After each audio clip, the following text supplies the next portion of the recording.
Pause the video and try to guess what is the answer for this question, and if you have marked the answer as option D, Woronoff ring, you are absolutely correct. So see the clues the examiner has given you. The patient is a patient of psoriasis.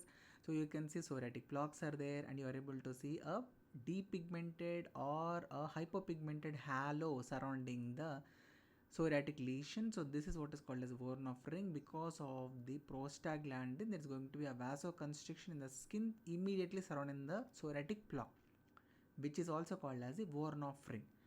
Remember the other options which are given in the question: Herald patch, it is also called as a mother patch. It can be seen in the condition which is called as Pityriasis rosea.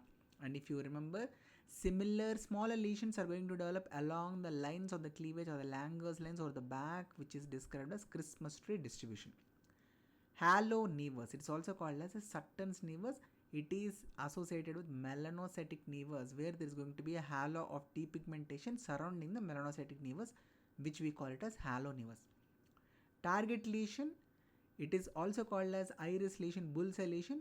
It is seen associated with erythema multiforme. Remember, erythema multiforme, it is importantly associated or triggered by herpes simplex viral infection. So I hope this video was helpful. If so, please do hit that like button. Do subscribe to my channel for more such videos on a regular basis. Thank you so much. Happy learning. Bye bye.